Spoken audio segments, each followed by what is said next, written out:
America, okay, if we don't want them to implement secularism, so what do we want them to implement? They say that America now, okay, there is not enough Muslims for them and to implement Islam. But now it is our challenge as du'at, as intellectuals, as academic, to present solutions based on Islamic values, but in the second level degree, not to tell them replace secularism with Islam. It won't work. Yeah, presenting Islam as a civilizational alternative. We know that if we were to do this from 0 to 100, the people are going to say, we're not going to have this type. Look Afghanistan, look other places. And people understand they're not going to go from 0 to 100 overnight.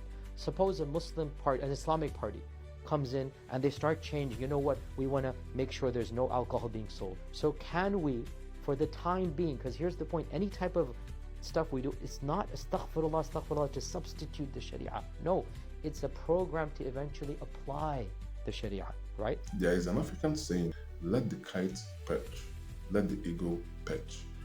And whichever one that says the other should not perch, may its wings break. In other words, live and let live. The sky is big enough for all the birds to live and fly and feel free.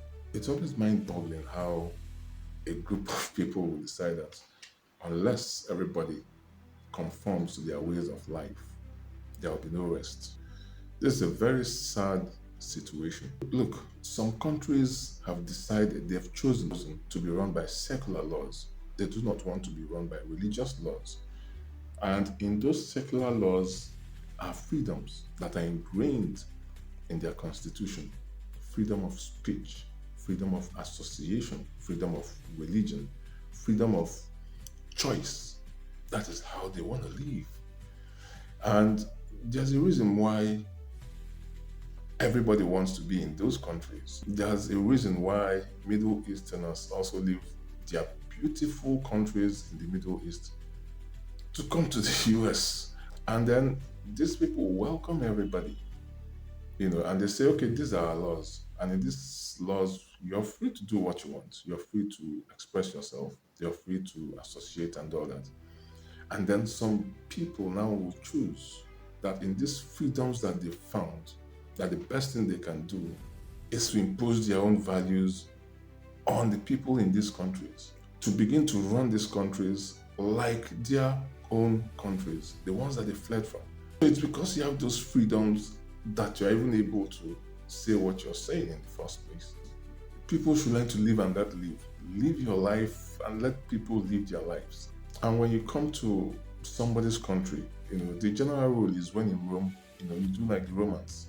And then finally, I can guarantee you that America is the last place you can succeed with these kinds of plans. If you want to succeed, you go to Europe.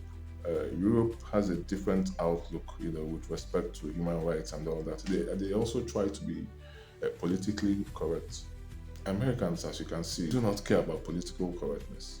Mess around, you'll find out very quickly that they're very hot-tempered. So don't bother with America. I can guarantee you, those people, they don't mess around. They will mess you up. So go to Europe, UK, France, Germany, Italy. You will succeed in those places because they don't have the same mindset as the Americans do. That's it.